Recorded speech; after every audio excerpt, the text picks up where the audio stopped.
여러분, 여름 하면 떠오르는 과일이 있죠? 바로 멜론입니다.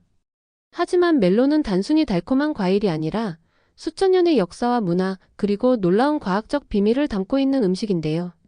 오늘은 멜론에 얽힌 잘 알려지지 않은 이야기를 깊이 탐험해 보겠습니다.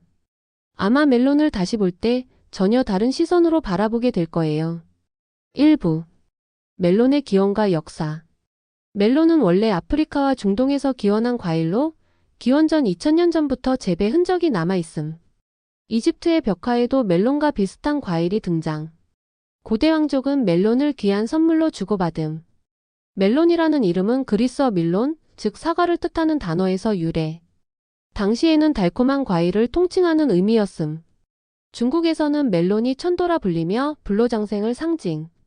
일본에서는 메론이 귀족 사회의 사치품이었는데 지금도 고급 멜론 한 개에 수십만 원에서 수백만 원까지 경매에 나옴. 2부. 멜론의 재배와 과학적 비밀. 멜론은 수분 관리가 맛을 결정하는 대표적인 과일. 마지막 일주일 동안 물을 얼마나 주느냐에 따라 당도가 확 달라짐. 멜론 속 당도는 브릭스라는 수치로 측정. 일반 슈퍼에서 파는 멜론은 보통 10에서 12브릭스, 고급 멜론은 16 이상. 멜론은 사실 수박, 오이와 같은 밥과 식물. 수박이랑 사촌인 셈. 멜론의 향은 단순한 단맛이 아니라 에스터 성분이 조합된 결과. 이 향 성분은 후각을 자극해 실제 맛보다 더 달게 느끼게 함. 멜론의 망처럼 생긴 그물 무늬는 단순한 장식이 아니라 열매가 성장할 때 껍질이 갈라지고 다시 메워지면서 만들어지는 성장의 흔적. 이 무늬가 고르게 퍼질수록 고급 멜론으로 평가. 3부. 세계 각지의 특별한 멜론들. 일본의 유바리 멜론. 홋카이도 유바리시에서만 생산. 2개 한 세트가 경매에서 3억 원에 팔린 적도 있음. 이란의 멜론. 길이가 1m 가까이 되는 초대형 멜론 존재. 당도는 높지 않지만 수분이 많아 사막에서 갈증 해소용으로 먹음. 한국의 참외와 멜론. 사실 참외와 멜론은 같은 멜론 계열에서 갈라져 나온 친척. 조선시대 문헌에도 멜론을 서양 참외라 부른 기록이 있음. 스페인의 피엘 데사포 멜론. 두꺼비의 피부라는 별명. 겉은 못생겼지만 속은 사과처럼 아삭하고 달콤함. 중동의 황금 멜론. 결혼식이나 명절에 복을 기원하며 선물로 주는 전통이 있음. 4부. 멜론과 문화 미신. 유럽에서는 멜론을 사랑과 유혹의 상징으로 여김. 르네상스 회화에 종종 멜론이 등장하는 이유가 바로 이 때문. 일본에서는 멜론을 병문안 선물로 가져가면 회복이 빠르다라는 속설이 있음. 한국에서도 멜론은 한때 부의 상징 과일로 결혼 예물이나 고급 선물 세트에 반드시 들어가기도 했음. 어떤 문화권에서는 멜론을 밤에 먹으면 배탈 난다고 믿었지만 실제 과학적으로는 근거가 없음. 다만 멜론의 수분과 당이 많아 공복에 많이 먹으면 속이 불편할 수 있음. 5부. 멜론의 영양과 건강 이야기. 멜론은 90% 이상이 수분이라 여름철 갈증 해소에 최고. 칼륨이 풍부해서 나트륨 배출을 돕고 혈압 안정 효과. 베타카로틴이 많아 눈 건강에 도움. 특히 주황색 멜론이 비타민 A 함량이 높음. 다만 멜론은 저칼로리 과일이지만 당도가 높은 고급 멜론은 혈당을 빠르게 올릴 수 있으므로 당뇨 환자는 주의. 재미있는 사실. 멜론 씨를 볶아 차로 마시는 문화도 있는데 중동과 인도 일부 지역에서 지금도 즐김. 자, 오늘은 멜론의 숨겨진 이야기를 들어봤습니다. 단순히 달콤한 과일이 아니라 역사와 과학, 문화와 미신이 모두 담긴 아주 특별한 음식이라는 것 아시겠죠? 다음에 멜론을 드실 때는 그물 무늬 속에 새겨진 시간과 세계, 여러 나라 사람들의 이야기를 함께 떠올려 보시면 어떨까요? 여러분의 식탁 위에 오르는 멜론이 더 달콤하게 느껴질 겁니다. 비단뱀이라고 하면 단순히 큰 뱀을 떠올리실 텐데요. 사실 그들은 생태계를 뒤에서 설계하는 조용한 장인입니다. 오늘은 비단뱀이 가진 잘 알려지지 않은 비밀과 능력, 그리고 인간과의 독특한 관계까지 깊이 탐험해 보겠습니다. 1부. 이름과 정체성. 비단처럼 빛나는 비늘의 과학적 구조. 좀 매끄럽지만 마찰을 조절하는 능력. 보아뱀과의 차이. 알을 낳는 비단뱀 대 새끼를 낳는 보아. 열감지 구멍을 가진 대표적 뱀. 2부. 움직임의 비밀. 비늘의 방향성 마찰 덕분에 조용히 앞으로 이동. 땅에서는 직선 운동, 나무 위에서는 아코디언 운동. 근육, 갈비뼈, 복부, 비늘이 동시에 작동하는 정교한 시스템. 3부. 비단뱀의 감각. 혀와 야코브슨 기관, 냄새의 방향까지 감지. 열감지 소화. 포유류의 체온 윤곽을 그림처럼 본다. 땅의 저주파 진동을 턱뼈로 느끼는 능력. 청각 대신 냄새. 열. 진동을 합성해 세상을 인식. 4부. 사냥 전략. 빠른 추격 대신 매복과 기다림. 먹잇감이 자주 다니는 길목을 기억하고 활용. 공격 실패 시 다시 장기전으로 돌아가는 절제된 방식. 5부. 턱과 삼키기의 비밀. 흔한 오해. 턱이 빠지는 게 아님. 하악 좌우가 인대 덕분에 독립적으로 전진. 피테리고이드 워크라는 기술로 먹이를 한 걸음씩 끌어당김. 피부와 식도의 세로주름이 크게 늘어나 거대한 먹이도 삼킬 수 있음. 6부. 소화의 마법. 평소엔 내장이 최소 전력 모드. 먹이 삼킨 뒤 내장기관이 급속히 활성화. 장 육모가 길어지고 혈류 재분배, 체온 상승. 며칠에서 몇 주 동안 소화공장으로 몸을 재설계. 7부. 어미의 돌봄. 암컷은 알을 낳고 떠나지 않음. 몸으로 둥지를 감싸고 근육 떨림으로 열 발생. 일종의 생체 온도 조절기로 알을 지켜냄. 8부. 생태계 속 역할. 한 끼의 사냥으로 설치류 개체수 조절. 설치류가 많으면 숲의 어린 나무가 사라지고 균형 붕괴. 비단뱀은 숲의 간접적 관리자 역할. 9부. 인간과의 만남. 따뜻한 보일러실, 닭장 뒤 같은 곳에서 발견되는 이유. 대부분은 사람을 피하며 충돌은 우연의 산물. 안전수칙. 잡거나 자극하지 말고 전문가에게 맡길 것. 비단뱀은 무서운 괴물이 아니라 기다림과 절제, 정밀함으로 숲을 유지하는 장인입니다. 다음에 비단뱀이라는 이름을 들으면 단순히 큰 뱀이 아니라 자연의 질서를 짜는 조용한 설계자로 떠올려 보시길 바랍니다. 여러분은 혹시 누군가의 마음을 읽거나 미래를 보는 능력 혹은 물건을 손대지 않고 움직이는 힘을 상상해 본 적 있나요? 이런 능력을 우리는 초능력이라고 부릅니다. 하지만 초능력은 단순한 공상일까요? 아니면 우리가 아직 풀지 못한 인간의 숨은 능력일까요? 오늘은 초능력의 존재에 대한 미스터리를 흔하지 않은 시선으로 탐험해 보겠습니다. 1부. 역사 속 초능력 기록. 고대 인도 경전에는 공중부양과 같은 CD 능력이 언급됨. 고대 중국의 도가 기록에는 기로 물체를 움직인다는 기술이 나옴. 19세기 유럽에서는 심령술이 유행, 탁자 돌리기 같은 현상이 과학자들의 검증을 받기도 했음. 이런 기록은 단순한 신화일까? 아니면 당시 사람들이 목격한 특별한 현상을 표현한 것일까? 2부. 문화마다 다른 초능력 해석. 인도에서는 초능력을 깨달음의 부산물로 추구의 대상이 아님. 서양에서는 초능력을 영매의 힘 혹은 유전자적 변이로 해석. 아프리카 일부 부족은 초능력을 조상의 영혼과 연결된 능력으로 봄. 즉, 초능력은 어떤 문화에서 바라보느냐에 따라 신비, 죄악, 축복 혹은 단순한 재능으로 달리 평가됨. 3부. 과학적 가능성. 뇌의 잠재력. 인간은 뇌의 일부만 사용한다는 말은 과장된 신화이지만 실제로 뇌의 연결망은 아직 완전히 해석되지 않음. 뇌파 연구에서 알파파, 세타파 상태일 때 사람들은 때때로 비현실적 직관을 경험. 기억력 챔피언이나 계산 천재들의 능력도 사실 정상적 범위를 벗어난 뇌의 연결일 뿐 우리 뇌가 갖고 있는 잠재적 가능성의 일부일 수 있음. 그렇다면 초능력이라 불리는 현상도 아직 밝혀지지 않은 뇌의 기능일 수 있지 않을까? 4부. 심리학적 착각과 실험. 20세기 초 수많은 심리학자들이 텔레파시, 예지를 실험했으나 일관된 재현은 실패. 하지만 참가자들은 종종 내가 맞췄다고 강하게 믿음. 이것은 확증 편향과 기억의 왜곡 때문. 또 무의식적으로 표정을 읽고 행동을 예측하는 능력이 마치 마음을 읽는 것처럼 보이기도 함.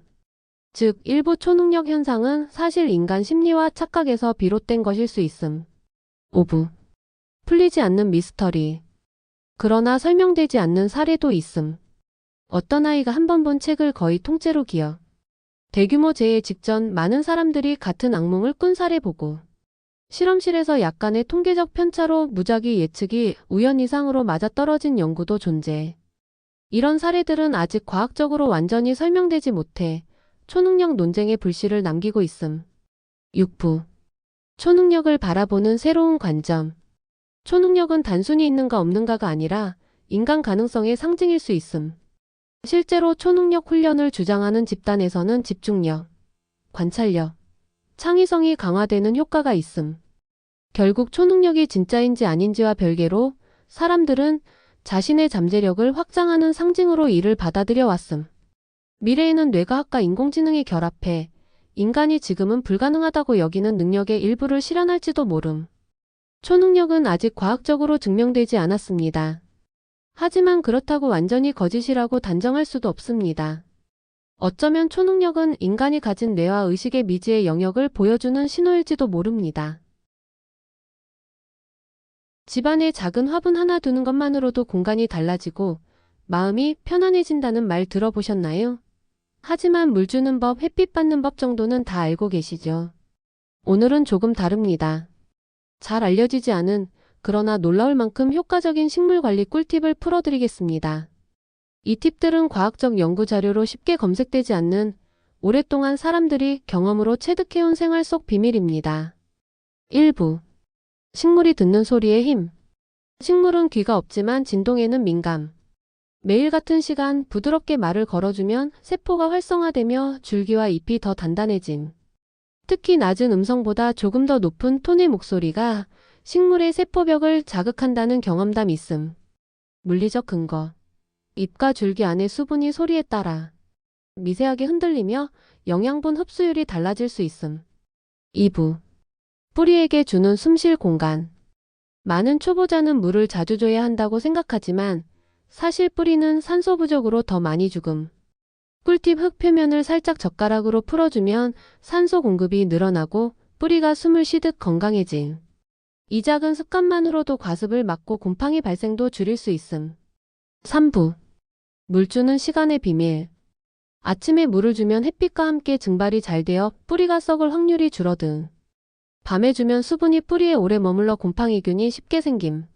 하지만 여름 한낮 뜨거운 시간에 물을 주면 잎 표면의 물방울이 돋보기 효과를 내어 잎을 태우기도 함. 꿀팁. 여름엔 해가 뜨기 직전, 겨울엔 해가 완전히 뜬 뒤 오전에 물을 주는 게 최저.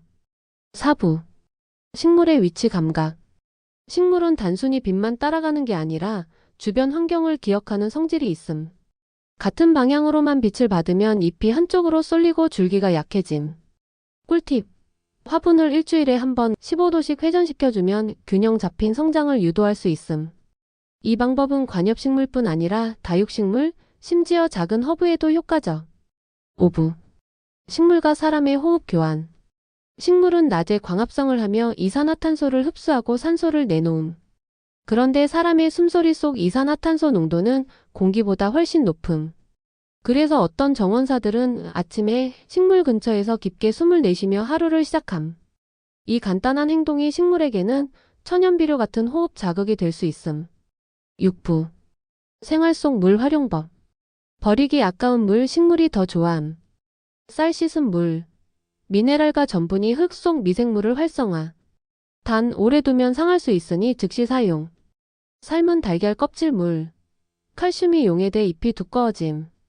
채소 데친 물. 영양소가 남아있어 관엽식물 성장 촉진. 꿀팁. 단 이런 물은 반드시 희석해서 줘야 함. 진하게 주면 뿌리가 화상 입을 수 있음. 7부. 식물의 작은 신호 읽기. 잎이 노랗게 되는 건 단순히 물 부족이 아니라 뿌리와 잎의 균형 붕괴 신호일 수 있음. 잎 끝이 갈색으로 마르는 건 대체로 건조한 공기 때문, 물만 주는 걸로 해결되지 않음. 가습기나 물그릇 활용. 잎맥만 진하게 남고 주변이 창백해지는 건 철분 부족 신호. 커피 찌꺼기를 살짝 흙에 섞어주면 개선. 식물을 잘 키운다는 건 단순히 물을 제때 주는 게 아니라 그 작은 신호를 읽고 생활 속 자원을 지혜롭게 활용하는 것입니다. 오늘 소개한 꿀팁들은 큰 지식이 아니라 작은 습관에서 비롯되지만 놀라울 만큼 식물과의 관계를 바꿔줍니다. 여러분도 집안의 초록 친구들에게 오늘부터 조금 더 특별한 돌봄을 선물해 보세요. 쥐라고 하면 대부분 더럽다, 해롭다라는 생각부터 떠오릅니다. 하지만 정말 쥐는 우리에게 해로운 존재일 뿐일까요? 오늘은 잘 알려지지 않은, 그리고 때로는 오해되어 온 쥐에 관한 진실과 거짓을 풀어보겠습니다. 인터넷에 흔히 떠도는 단편적인 정보가 아니라 생활 속 관찰과 잘 드러나지 않는 특징들을 중심으로 말씀드릴게요. 1부. 쥐는 더러운 동물일까? 흔한 믿음. 쥐는 더럽다. 그러나 진실. 쥐는 자신을 아주 자주 청결하게 그루밍하는 동물. 고양이가 털을 핥듯 쥐도 하루에 수십 번 몸을 정리. 문제는 서식 환경. 하수구나 쓰레기 더미에서 사는 경우가 많아 더럽다는 이미지가 생김. 즉, 쥐 자체가 본질적으로 더러운 게 아니라 사람이 만들어 놓은 환경이 쥐를 그렇게 만든 것. 2부. 쥐는 사람을 무조건 무서워할까? 흔한 오해. 쥐는 인간을 보면 무조건 도망간다. 실제, 굶주린 쥐는 사람의 움직임을 보면서도 음식 냄새가 더 강하면 도망가지 않고 버팀. 일부 쥐는 사람의 생활 패턴을 기억해서 사람이 집을 비우는 시간에만 나타나기도 함. 즉, 쥐는 무조건 무서워하는 게 아니라 계산하고 판단하는 능력이 있음. 3부. 쥐는 치아가 평생 자란다. 이건 사실. 쥐의 앞니는 끊임없이 자람. 그래서 벽, 전선, 나무를 깎는 것. 단순한 장난이 아니라 이를 갈아내려는 본능. 진짜 흥미로운 점. 이를 너무 갈 기회가 없으면 치아가 길게 자라 먹이를 먹지 못해 굶어 죽는 경우도 있음. 그래서 실험실 쥐나 애완용 쥐는 일부러 딱딱한 막대기를 넣어줌. 4부. 쥐의 지능은 어느 정도일까? 흔한 생각. 쥐는 단순히 본능대로 움직이는 어리석은 동물. 하지만 실험 결과 쥐는 기를 학습하고 기억하는 능력이 뛰어남. 미로 실험에서 단순히 본능으로 움직이는 게 아니라 지도를 머릿속에 저장하듯 학습함. 심지어 먹이가 없어도 일정 기간 후에 같은 길을 다시 찾아갈 수 있음. 이건 단순한 반사가 아니라 기억력과 공간인지 능력이 뛰어나다는 뜻. 5부. 쥐는 전염병만 퍼뜨린다. 오해. 쥐는 전염병의 상징.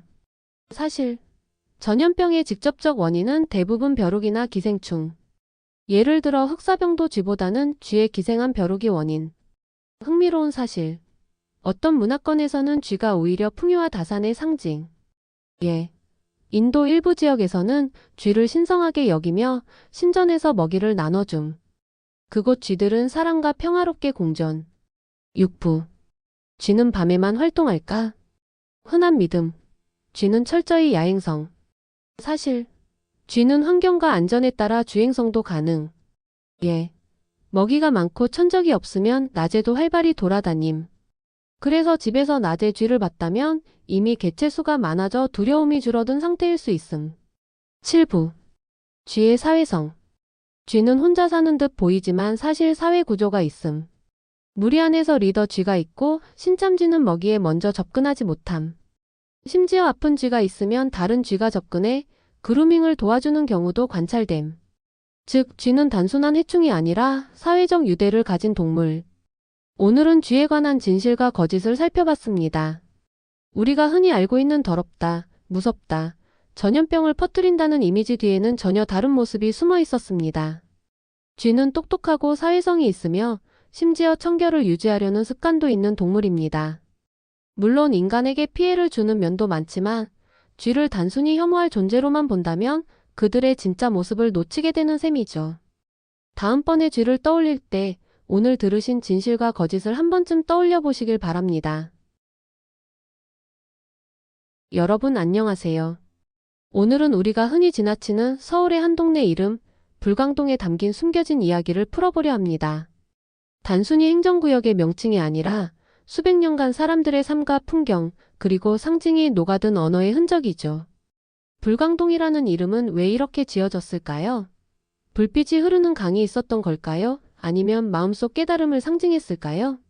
오늘은 알려지지 않은 불광동의 이름 유래를 다양한 각도에서 깊이 탐구해 보겠습니다. 1. 불광동의 지리적 배경. 불광동은 서울 서북부에 자리하며 북한산 자락과 가까이 있습니다. 이 지역은 예로부터 강가계곡이 발달해 물이 풍부했고 햇빛이 계곡 사이로 유난히 반짝였다고 합니다. 주민들은 물 위에 반사되는 햇살을 보며 불빛이 비치는 강 같다는 인상을 받았고 그것이 불광이라는 말로 이어졌다는 해석이 있습니다. 즉 자연 현상을 언어로 남긴 지명이라는 것이죠. 이 불과 깨달음의 의미. 다른 해석도 존재합니다. 불강에 불을 붙여의 빛, 불강으로 이해하는 것이죠. 조선시대 이 일대에는 작은 암자와 절터가 있었다고 전해집니다. 불교에서 불강은 깨달음을 얻은 이가 발산하는 빛을 뜻하는데 사람들이 이 지역을 지나며 마음의 안정을 얻고 마치 불강을 받은 듯 했다는 구전이 있습니다. 그래서 이 땅을 부처의 빛이 머무는 고장이라 불렀다는 설도 있죠. 3. 불이 불일 수도 있다. 조금 색다른 해석도 있습니다. 옛날 이 지역에 번번이 들불이 났거나 아니면 태양빛이 워낙 강하게 내리쬐어 불이 붙은 듯 밝다 하여 불광동이라 불렀다는 것이죠. 이 설명은 다소 민속적 상상력에 가깝지만 자연과 생활에서 이름이 비롯된 경우가 많다는 점을 생각하면 설득력이 있습니다. 4. 광과 강의 혼용 가능성. 지명의 변천 속에서 음의 변화도 고려할 수 있습니다. 원래는 불강 즉 부처의 강이었을 수 있다는 것이죠. 그러나 세월이 지나 발음이 불강으로 굳어졌을 가능성이 있습니다. 실제로 전국의 지명에는 강이 광으로 혹은 그 반대로 바뀐 사례들이 꽤 있습니다. 따라서 불광동은 강의 이름에서 비롯된 것일 수도 있습니다. 5. 불광동이 상징하는 정신적 이미지. 지명은 단순한 표식이 아니라 그 지역 주민들의 집단적 심상을 반영합니다. 불광이라는 단어가 주는 느낌은 단순한 밝음이 아니라 어둠 속에서 길을 비추는 빛입니다. 마치 옛날 사람들이 이 지역을 이동할 때 길잡이가 되어준 불빛 같은 존재였던 것이죠. 즉, 불광동은 어둠 속에서 길을 찾아주는 땅이라는 정신적 상징을 품고 있다고 해석할 수 있습니다. 6. 전통과 현대의 연결. 오늘날 불광동은 지하철역과 대단지, 아파트가 들어서 현대적인 모습으로 변했습니다. 그러나 이름 속에는 여전히 예전 사람들이 바라본 강, 빛, 그리고 불교적 의미가 남아 있습니다. 지명을 통해 우리는 단순한 땅의 이름을 넘어 사람들이 그곳을 어떻게 바라보고 어떤 감정을 품었는가를 알 수 있습니다. 불광동은 서울의 바쁜 일상 속에서도 여전히 빛과 깨달음을 상징하는 언어적 유산이라 할 수 있습니다. 정리하자면 불광동이라는 이름에는 여러 겹의 이야기가 숨어 있습니다. 강 위에 반짝이던 햇빛에서 비롯되었다는 설, 부처의 빛을 의미한다는 불교적 해석, 불처럼 강렬한 햇빛이나 들불과 연결된 민속적 전설, 원래는 불강이었을 수 있다는 의문 변천의 흔적까지. 이렇듯 불광동은 단순한 동네 이름을 넘어 빛과 강, 깨달음과 사람들의 삶이 응축된 상징적 공간입니다. 앞으로 불광동을 지날 때 이 이름에 담긴 다양한 이야기를 떠올린다면 그 길이 조금 더 특별하게 느껴지실 겁니다. 구독과 좋아요 부탁드려요.